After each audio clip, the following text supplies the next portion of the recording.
napuhano uklizato, čak upaj op.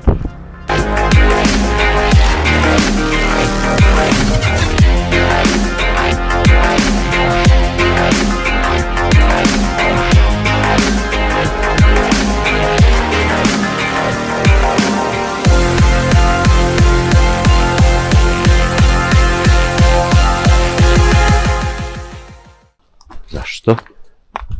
Ovo ćemo preskočiti. Idemo da vidimo u kakvom je stanju.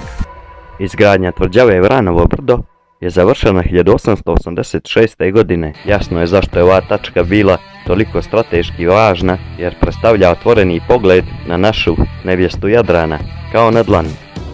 Samo priza prednji točak. Mislim da ne postoji druga budala, pored motorista jedno moje, koja bi na Vespu ovam otišla.